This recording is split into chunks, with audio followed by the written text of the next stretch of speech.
오늘은 한 절밖에 안 돼요. 한 절밖에 안 되니까 5분 만에 끝날 수도 있습니다.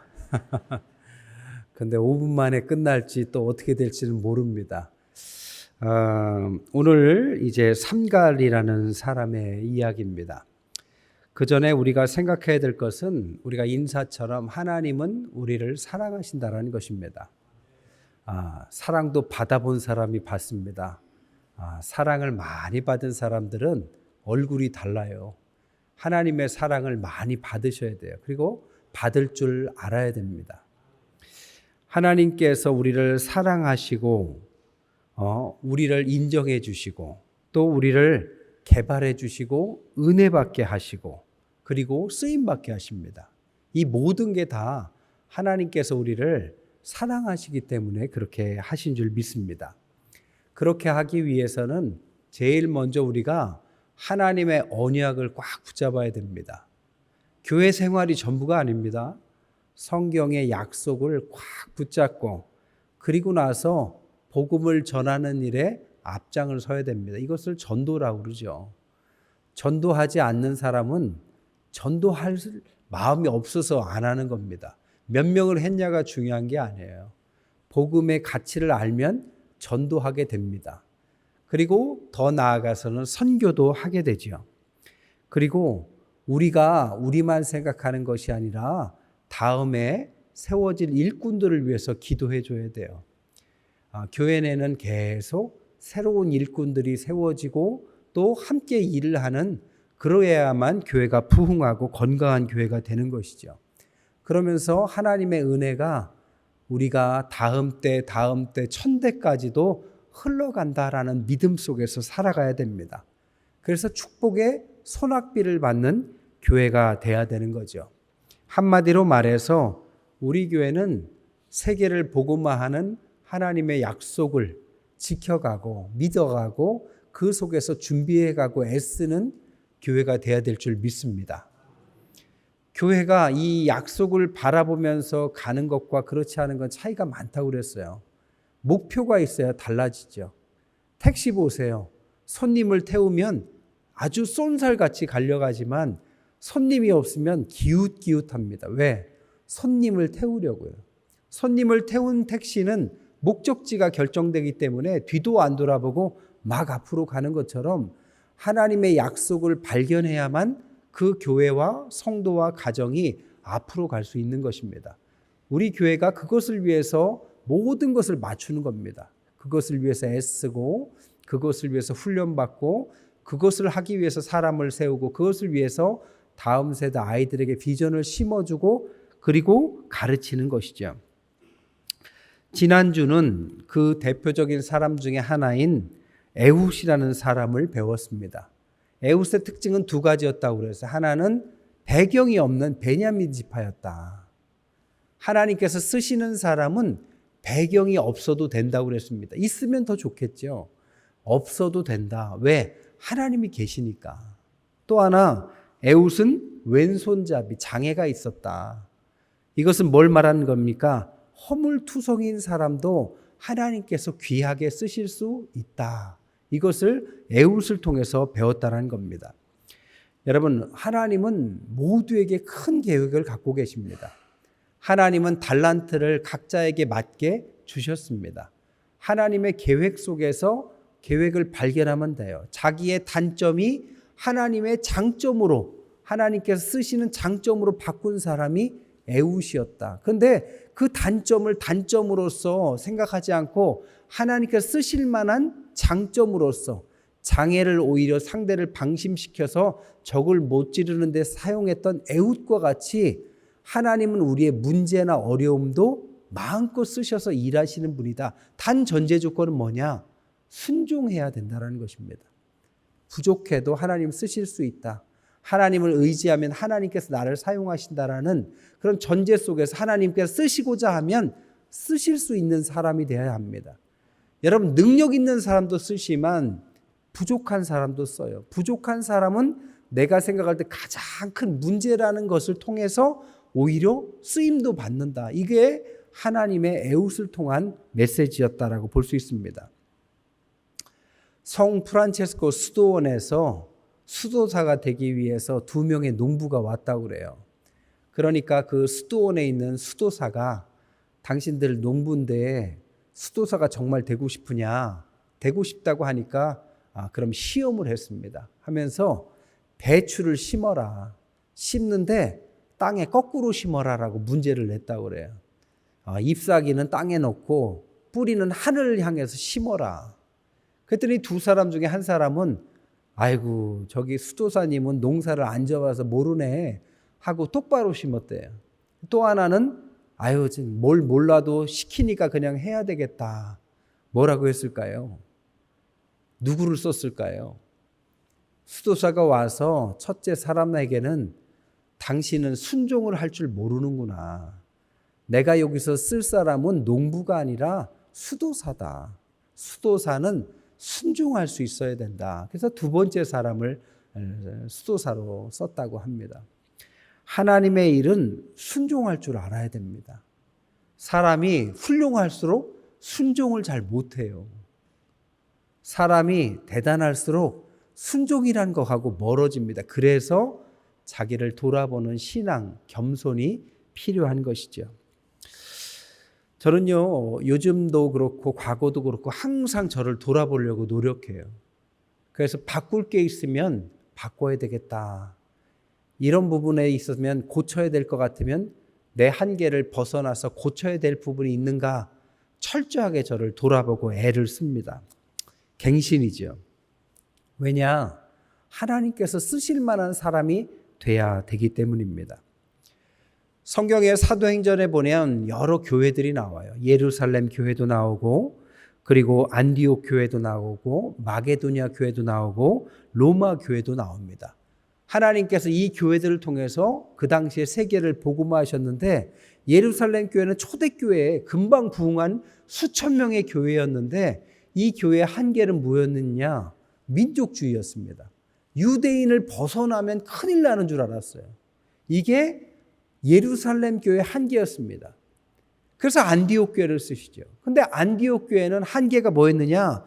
다양한 사람들을 하나님께서 쓰셨는데 규모를 키우지 못했어요. 여러분, 규모가 너무 큰 게 문제가 되냐 할 수도 있겠지만 큰 것도 문제고 작은 것도 문제예요. 규모가 어느 정도 갖춰져야만 일을 할 수가 있습니다. 규모가 한계가 있었어요. 이게 한계였습니다. 마게도냐 교회는 연보를 잘하는 교회였는데 오히려 재정이 그렇게 넉넉하지 않았습니다. 이것도 한계였어요. 로마 교회는 어떤 게 한계였느냐? 글라우디오 황제 때 유대인들을 로마에서 다 쫓아냈어요. 그러다가 나중에 다시 돌아오게 시킵니다. 그 사이에 교회 이방인들이 늦게 들어왔는데 유대인들이 쫓겨났다가 돌아오는 바람에 유대인들이 객이 버렸습니다. 그러니까 정체성에 혼란이 와요. 유대인이 먼저 있다가 이방인이 들어와야 되는데 거꾸로 이방인이 먼저 있게 되고 유대인이 들어온 격이 됐어요. 그래서 서로 간에 하나가 되는 것이 갈등이 많았습니다. 또 하나는 로마 교회에서는 영지주의가 판을 쳤어요. 영적인 것을 다루다 보니까 영적인 것이 전부인 것처럼 이상하게 이단에 빠지기 쉬워요. 많은 이단들의 특징이 뭔지 아세요? 영적인 것들을 좋아해요. 영해라고 해서 성경을 요리 비틀고 조리 비틀어서 영적인 이야기인 것처럼 해서 현실을 도피하게 만드는 그런 일들이 영지주의라고 말하는데 그런 한계가 있었습니다. 그 모든 한계, 이 한계를 계속 갱신하지 않으면 하나님 앞에 어떤 교회를 할지라도 사용받다가 한계를 드러냅니다. 저희 교회는 50년 동안 참 잘해오셨어요. 앞으로도 잘할 줄 믿습니다. 하지만 그 일을 위해서는 뼈를 깎는 갱신을 받아들여야 됩니다. 저부터 또한 우리 장로님, 권사님들부터 이 지도자들부터 갱신하려고 해야지 우리는 완성된 사람인 것처럼 생각하면 갈등이 거기서부터 시작하고 갱신이 멀어집니다. 그래서 중직에 계신 분들은 더 기도하려고 애써야 됩니다. 더 말씀 가운데 조금이라도 더 보려고 하고 모이기를 힘써야 됩니다. 더 순종하려고 해요. 몰라서 그런 게 아니에요. 훨씬 중요한 위치이기 때문에 갱신을 애써야 된다는 거죠. 가장 중요한 것은 뭐냐? 이 모든 것들의 가장 큰 목적은 복음의 깊은 뿌리를 내려야만 됩니다. 여러분, 복음은 참 쉬워요. 말이 쉬워요. 근데 복음처럼 어려운 것도 없어요. 복음의 뿌리를 내리는 것도 다른 얘기예요. 씨앗이 부러져도 씨 뿌리는 비유 보세요. 여러 이유 때문에 씨가 뿌리가 내리지 않고 열매 맺기까지 어려움들이 많지 않습니까? 우리에게도 복음이 들어간 사람도 있고 들어간 것처럼 느껴지는 사람이 있고 뭐 다양하죠. 뿌리가 깊이 내려야 됩니다. 깊이 내리는 사람을 어떻게 하느냐? 열매를 보면 안다고 그랬습니다. 그래서 뿌리를 더 깊이 내리기 위해서 더욱더 애써야 됩니다. 그래서 태풍이 불고 바람이 불고 여러 가지 일이 있어도 그리스도 예수 안에 뿌리가 깊이 박혀서 웬만한 것은 시험조차 들지 않아야 돼요. 그래야만 주님의 일이라는 것을 함께 할 수 있는 것입니다. 준비가 되지 않는 사람들과 모임에서는 지난번에도 말씀드렸지만 서론에 그쳐버려요. 서론하다 끝납니다. 서론이 끝이 아니에요. 본론으로 가야죠. 본론이 끝이 아닙니다. 결론으로 가야죠. 우리 교회도 이제 서론을 갖췄으면 본론으로 가야 돼요. 복음을 위해서 준비했고 이 정도 규모를 갖추고 성전도 있고 갖췄으면 이제 복음을 전하는 일에 뭔가 열매를 맺기 시작하고 애쓰기 시작해야 됩니다. 겁내지 말고 조금씩 훈련 받을 사람들도 있고 처음 들어오는 사람들도 있고 우리의 목적은 이 본론이지 서론이 아니다라는 것입니다. 그러면서 우리가 세계를 복음화할 수 있는 교회로 가야 됩니다. 가만히 저도 제 삶을 한번 돌아봤어요. 하나님께서 복음을 주셨을 때 어린 나이에 주셨는데도 그것이 뿌리가 내리지 못했어요. 저도 잠깐이지만 직장 생활도 했었어요. 저도 여러 방황도 했었어요. 제가 방황 안 하게 생겼잖아요. 근데 저도 방황했었어요. 복음에 의심도 했고 흔들리기도 했습니다. 그런데 그 모든 과정이 생각해 보면 복음을 하나하나 뿌리 내리는 과정이더라고요. 하나님께서 필요하시니까 공부도 시키셨고 교회 경험도 멈추지 않게 시키셨고 한국에서뿐 아니라 외국도 보내셨고 미국도 가봤고 유럽도 가보고 동남아도 여러 나라 가봤습니다. 작은 교회에서도 섬겨봤고 중간 교회에서도 사역해봤고 아주 큰 교회에서도 사역해봤습니다. 근데 이 모든 것들은 뭐냐? 다 하나님께서 일하기 위해서 지도자를 세우는 과정입니다. 저만을 위한 게 아니라 결과적으로 여러분을 위한 거예요. 저는 지금 선교를 준비하고 있지만 저는 선교에 대한 경험도 많아요. 그러니까 겁나지 않습니다. 우리 아이들을 다음에 또 계속 이어서 선교를 보낼 겁니다. 그리고 그 아이들을 위해서 어떤 일을 해야 될지 저는 알고 있습니다. 근데 우리 교회가 어떻게 해나갈지 짧게 빨리 할 수 있을지 길게 갈지는 여러분들이 돕기 나름이에요. 저는 길을 알고 그 길로 갈 겁니다. 근데 여러분들이 안 도와주면 1년 걸릴 거 10년 걸리겠죠. 여러분이 도와주면 1년 걸릴 거 한 달 걸릴 겁니다. 그 차이만 있을 것이지 하나님은 그 일을 하실 것입니다. 이왕이면 마음을 합쳐서 딴 거 하는 것보다 하나님 앞서서 이 일들을 함께 마음을 모아가면서 해가야 됩니다. 이번에 우리 강순기 장로님 부인 되시는 김유자 권사님께서 돌아가셨어요. 갑자기 돌아가시고 우리 권사님 장례를 잘 치르고 나서 장로님께서 헌금을 하셨어요. 큰 돈을 헌금하셨는데 헌금의 목적이 뭐냐? 목사님께서 차세대 교육에 사용하면 좋겠다. 그렇게 헌금을 하셨어요. 근데 더 눈물나게 하신 게 뭐냐? 그 헌금에 쓴 김유자 권사님의 기도를 적어주셨어요. 거기 뭐라고 적혀 있느냐? 하나님 아버지 항상 함께하여 주셔서 감사했고 또다시 천국에서도 보호하시고 함께하심을 감사드립니다. 김유자 권사 기도 이렇게 쓰셨습니다. 그렇게 기도하셨으니까 쓰셨겠죠. 여러분 하나님 앞에서 복음의 깊이 뿌리를 내리고 사시다가 하나님 부르시면 가는 겁니다. 가실 때 이렇게 가셨잖아요. 언제 하나님께서 부르실지 모르지만 하나님 앞에서 이렇게 기도하시면서 천국을 향해서 가셨습니다. 여러분, 우리도 마찬가지예요. 저나 여러분이나 언제 하나님이 부르실지 모르지만 주어진 사명이 있기 때문에 그 사명을 향해서 정말 최선을 다하면서 살다가 가야만 우리가 달려갈 길을 다 달려가고 부름의 상을 향해서 면류관을 향해서 갔다라는 멋진 성구를 우리도 묘비명에 새길 권한이 생기는 거죠. 자, 이제 오늘 본문 한 절에 들어갑니다. 오늘 본문은 세 번째 사사 삼갈입니다. 이 삼갈이라는 사사는요, 한 간단한 한 절이지만 아낫의 아들 삼갈이다 이렇게 나옵니다. 근데 아낫이 누구냐? 가나안 종교의 여신 이름입니다. 그러니까 아낫의 아들을 삼갈. 근데 납달리 지파입니다. 그런데 이 납달리 지파의 삼갈이라는 사람이 가나안 여신의 아들이다라는 이름을 본 거 보면 이 삼갈이라는 사람이 그 가나안 사람인지 아닌지도 확실치가 않아요.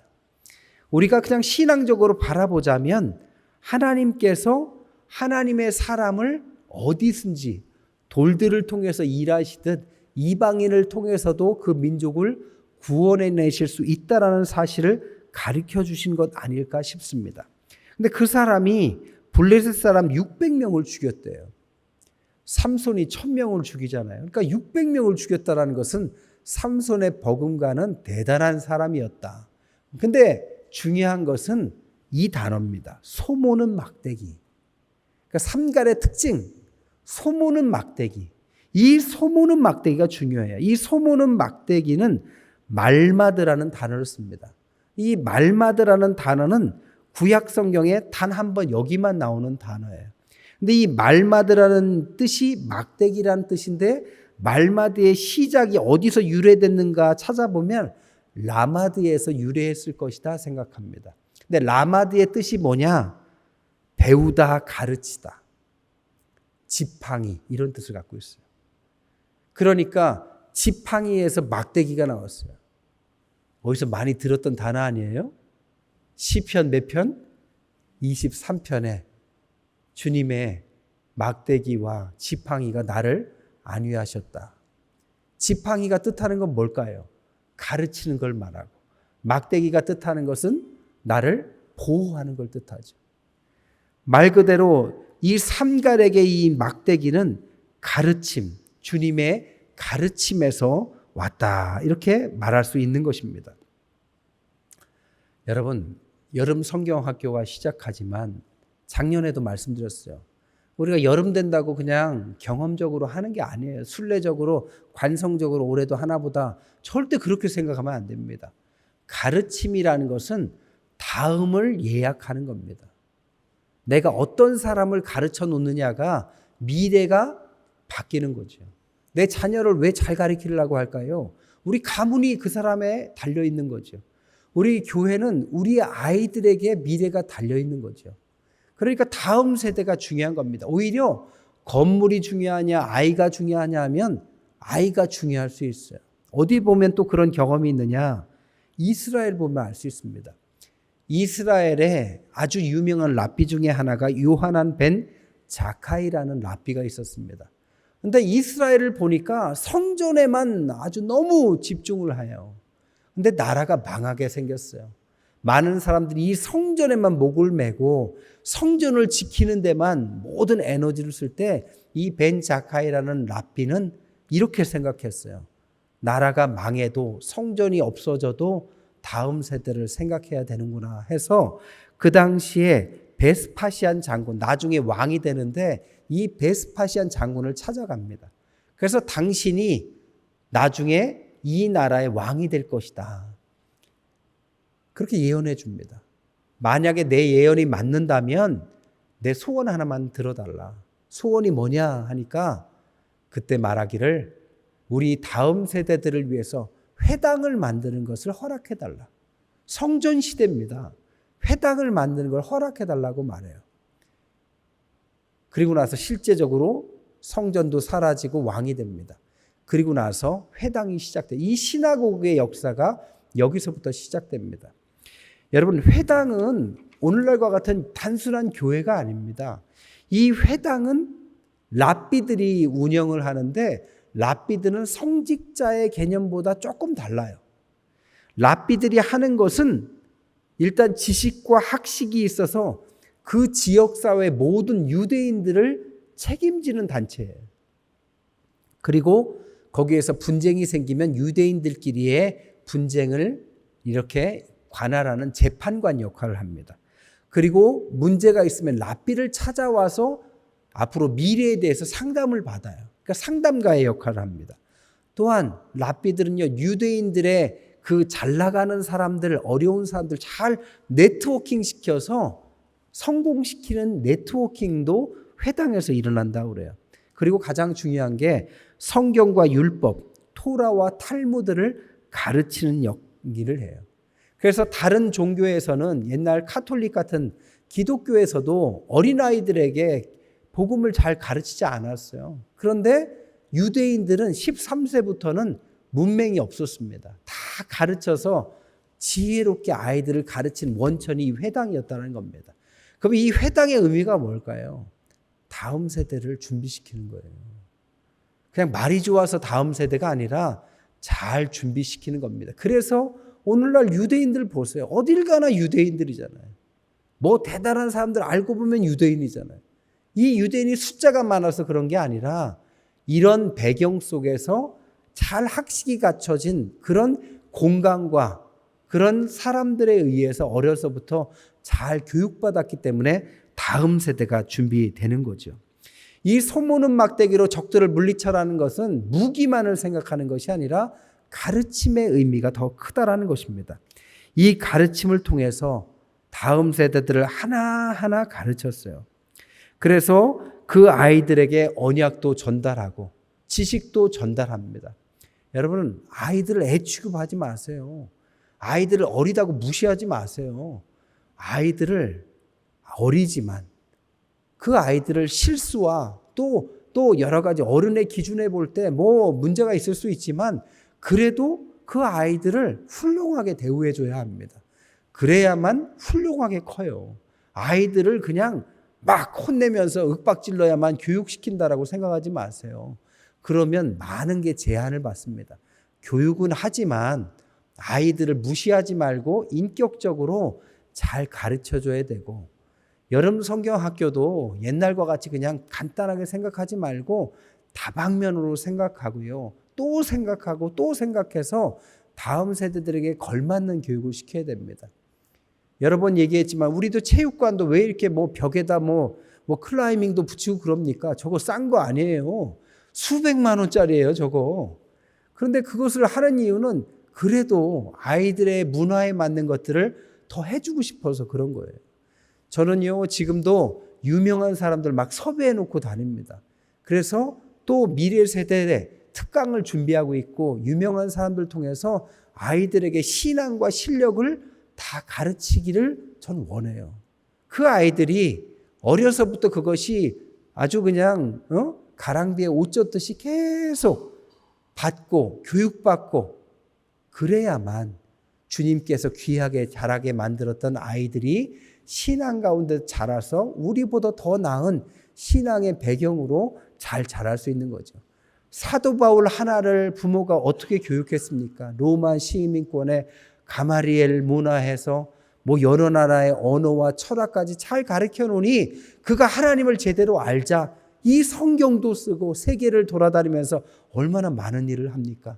한 사람 잘 기르는 게 이렇게 중요한 것입니다. 또 하나 소모는 막대기, 그래서 이것은 하나님의 특별한 은사와 취미와 능력을 말하는 것입니다. 다윗이 왕이 되는 배경 속에는 물맷돌이라는 배경이 하나 있었죠. 물맷돌질 못했다면 그것이 왕으로 가는 데에 교두보가 되지 못했을 것입니다. 소모는 막대기라는 것은 하나님 앞에 쓰임받을 수 있는 내 은사를 말해요. 여러분, 하나님 앞에서 하나를 잘하면 돼요. 그것을 잘 기르면 됩니다. 그래서 공부만 잘하는 것이 아니라 모든 것들을 하나를 잘 발견해주고 그것을 교육시켜주고 신앙 가운데서 아주 격려해주면서 키워주면 됩니다. 어디 보니까요, 이영표가 이런 글을 썼어요. 자기가 축구를 좋아하는데 선수 생활하면서 순발력이 부족하다라는 자기 한계를 깨달았대요. 내가 이래가지고는 세계적인 선수가 될까? 어떻게 하면 순발력을 키울까? 고등학교 때 그래서 어떻게 마음을 먹느냐? 하루에 줄넘기를 2단 뛰기를 1000개씩 하자 이렇게 마음 먹었답니다. 근데 2단 뛰기를 처음에 한 개 하기도 힘들더래요. 2단 뛰기 아시죠? 근데 하루에 1000개 하려니까 막 100개, 200개씩 10번에 나눠서 막 그것을 하루에도 빼놓지 않고 계속 하니까 2년이 지나니까 줄넘기가 2개가 끊어지더래요. 그냥 달아서. 그리고 2년이 지나니까 1000개는 거뜬하고요. 3단 뛰기도 가능하더랍니다. 이영표가 언제부터 이영표예요? 그냥 감독 잘 만나서 운 좋게 된 겁니까? 이런 노력이 있었기 때문에 하나님께서 기회를 주신 겁니다. 잘 훈련받고 그것을 위해서 애쓰고 기도하고 이영표가 얼마나 신앙인으로서 훌륭합니까? 또 얼마나 자신 있게 얘기해요. 하나님 앞에서 잘 준비해 가야 됩니다. 여러분 1년 후를 생각해야 돼요. 30년 후도 생각해야 됩니다. 100년 후도 생각할 줄 알아야 돼요. 100년지 대개는 뭐라고요? 교육에서 나오는 겁니다. 교육하지 않고 바뀌지 않아요. 그냥 오늘 뜨겁게 기도 한번 한다고 끝나지 않아요. 기도도 해야 되지만 체계적인 교육을 아주 체계적으로 하면서 더 장을 열어주고 함께 기도하면서 우리도 성장하고 우리 다음 세대도 성장해 가야 되는 거죠. 여러분 시대가 달라졌어요. 4차 산업이 넘어서 이제 5차 산업까지 됩니다. AI 아시죠? 이제 식당들 가도 로봇가 와서 접시 나르고 있어요. 이제 남의 얘기가 아니잖아요. 그런 시대가 됐어요. 이제는 노트북에다요 뭐라고 한마디 하면 걔들이 동영상도 막 만들어줘요. 이제는 시대가 그렇게 됐어요. 그렇다면 옛날의 단순한 교육이 아니라 오늘날의 또 다른 교육이 우리에게 필요한 것입니다. 아이들에게는 무한한 것이 있어요. 여러분 우리가 하나님 앞에서 삼갈 하나가 어떻게 됐습니까? 소모는 막대기로 600명을 죽였고 이스라엘을 구원시켰다. 얼마나 대단한 일입니까? 한 명으로. 하나님 앞에서 우리가 준비하지 않으면 이것은 공허한 메아리입니다. 하지만 준비하고 기도하고 욕심 부리지 말고 우리가 할 수 있는 것들을 애써가면서 하나하나 해가면 그 바쁨 속에 즐거움이 있고 그 속에 열매가 있는 거죠. 저는 하나님의 말씀을 보면 참 즐겁습니다. 여러분에게 어떻게 말씀을 전할까 생각하면 참 좋아요. 그리고 여러분들도 훈련하면 참 좋은 것 같고 교회 내 이것저것 훈련이 하나하나 더 늘어날 겁니다. 그리고 어르신들을 위한 훈련도 있을 거고 아이들을 위한 훈련도 있을 거고 그리고 나서 저는요 훈련만 받지 말고 훈련하신 분들은 사역을 하라고 그래서 조금 낯설더라도 새신자들이 막 사역의 장으로 많이 올라오실 거예요. 그럴 때 여러분 환대해 주시고 점점 여러분들도 갱신해 가시고 새 가족들도 더 함께 가시면 우리가 할 수 있는 일들이 늘어날 겁니다. 늘어나면 좋은 거예요. 지금은 교회 내에 작은 불꽃이지만 이 촛불과 작은 불꽃이 점점 타오르면 지역을 태울 겁니다. 조금 더 커가면 우리가 이 대전을 놓고 할 수 있는 일들도 생기고 더 나아가서는 나라와 민족을 위해서 우리도 작은 보탬이 되는 교회가 될 수 있을 겁니다. 나아가서 100년 후에는 우리 교회에서 기라성 같은 사람들도 나올 것이고 정말 그 장로님 덕분에 그 권사님 덕분에 내가 이렇게 됐어.